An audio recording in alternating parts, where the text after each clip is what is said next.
दिशा और हाजिर हूँ आज की सबसे बड़ी और सबसे डराने वाली खबर लेकर।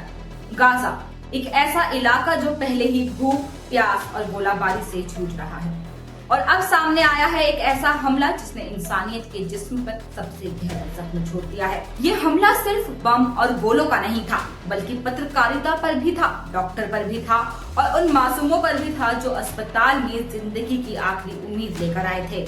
एसोसिएटेड प्रेस की पड़ताल में खुलासा हुआ कि इजरायली फौज ने गाजा के नसीर हॉस्पिटल पर 4 बार हमला किया। पहली बार गोलाबारी हुई और जैसे ही डॉक्टर्स, नर्सेज और पत्रकार मौके पर पहुंचे, दूसरी बार उसी जगह पर फिर से बम बरसाए गए, यानी कि double tap strike. Double tap का मतलब होता है कि एक ही जगह पर पहले जख्मी बनाने और फिर मदद करने वालों को खत्म करने का तरीका। अंतर्राष्ट्रीय कानून में इसे संभावित युद्ध अपराध कहा गया है। आज हम इस पूरे मामले की तह तक जाएंगे कि कैसे ये हमले हुए, कौन मारे गए, इजराइल की सफाई क्या है और दुनिया में इसका असर क्या पड़ रहा। तो आइए शुरू करते हैं।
डबल टैप ये शब्द सुनने में जितना छोटा है, असल में उतना ही खतरनाक। सोचिए, घायल पड़े हो लोग मदद को आए और फिर उन पर भी बम बरसा दिए जाए। ये सिर्फ हमला नहीं बल्कि इंसानियत के दिल पर चोट है।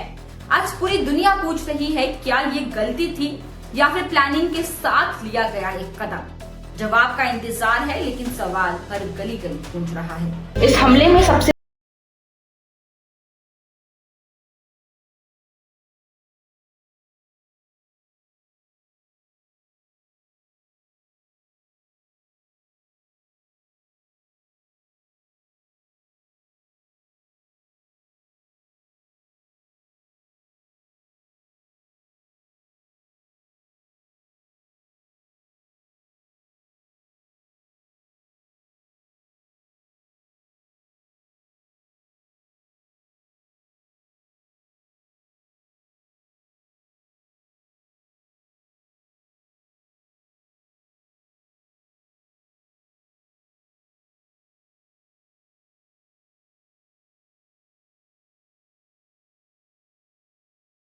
सिर्फ उस्मान और दगा की नहीं है, ये गाजा के उन तमाम पत्रकारों की कहानी है जो दुनिया को सच दिखाने के लिए जान दे रहे हैं। कमिटी टू प्रोटेक्ट जर्नलिस्ट के मुताबिक सिर्फ इसी युद्ध में अब तक 189 फिलिस्तीनी पत्रकार इजरायली हमलों में मारे जा चुके हैं। और याद रखिए, विदेशी पत्रकारों को इजराइल ने गाजा में जाने से रोक रखा है, यानी सच दिखाने का जिम्मा सिर्फ स्थानीय पत्रकारों पर है और वही अब टारगेट बन रहे हैं। पत्रकार सिर्फ कैमरा पकड़ते हैं, हथियार नहीं। वे अस्पताल की सीढ़ियों से शहर को दिखाते हैं, गोलीबारी नहीं करते। लेकिन गाजा में कैमरा भी एक खतरा बन चुका है। आज पूरी दुनिया के मीडिया संगठनों में गुस्सा है कि क्या सच बताने की सजा मौत है, और अगर हाँ तो इंसाफ कौन करेगा। अस्पताल जहाँ जिंदगी की आखिरी उम्मीद जिंदा रहती है, लेकिन गाजा में वही अस्पताल अब मौत के अड्डे बन गए हैं। नासिर हॉस्पिटल, गाजा का एक बड़ा और अभी भी काम कर रहा अस्पताल। यहीं पर घायल लाए जाते थे, भूख से जूझते लोग आते थे और यहीं से पत्रकार पूरी दुनिया तक सच्चाई पहुंचाते थे। मगर इजराइल ने इसी अस्पताल को निशाना बनाया। अंतर्राष्ट्रीय कानून साफ कहता है अस्पताल और पत्रकार प्रोटेक्टेड कैटेगरी है, यानी उन पर हमला नहीं किया जा सकता। हाँ, अगर अस्पताल को कोई सैन्य अड्डा बना दे तभी उसका बचाव खत्म होता है। इजराइल ने आरोप लगाया कि हमास अस्पतालों के आसपास काम करता है, लेकिन नसीर हॉस्पिटल के मामले में कोई ठोस सबूत सामने नहीं आया। गवाहों का कहना है कि उस वक्त वहाँ कोई हथियारबंद शख्स नहीं था। जो लोग मारे गए थे वे थे डॉक्टर, नर्स, मरीजों के रिश्तेदार और पत्रकार। फिर सवाल ये उठता है कि क्या ये हमला वाकई गलती थी या फिर एक मैसेज था। हॉस्पिटल इलाज के लिए होता है, ना कि युद्ध के लिए। लेकिन नसीर हॉस्पिटल पर 4 बार बमबारी हुई, 4 बार बिना किसी चेतावनी की। क्या ये सिर्फ गलती थी या फिर एक सोची समझी रणनीति? दुनिया अब जवाब मांग रही है।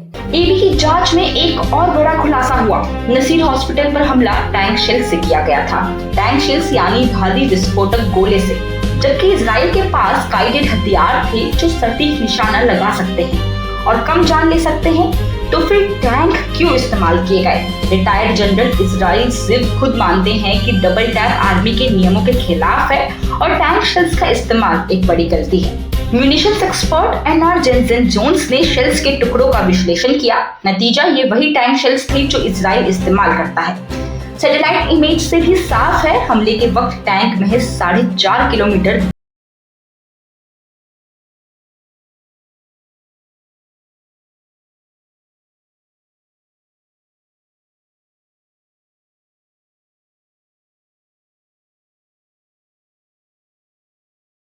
आनी थी।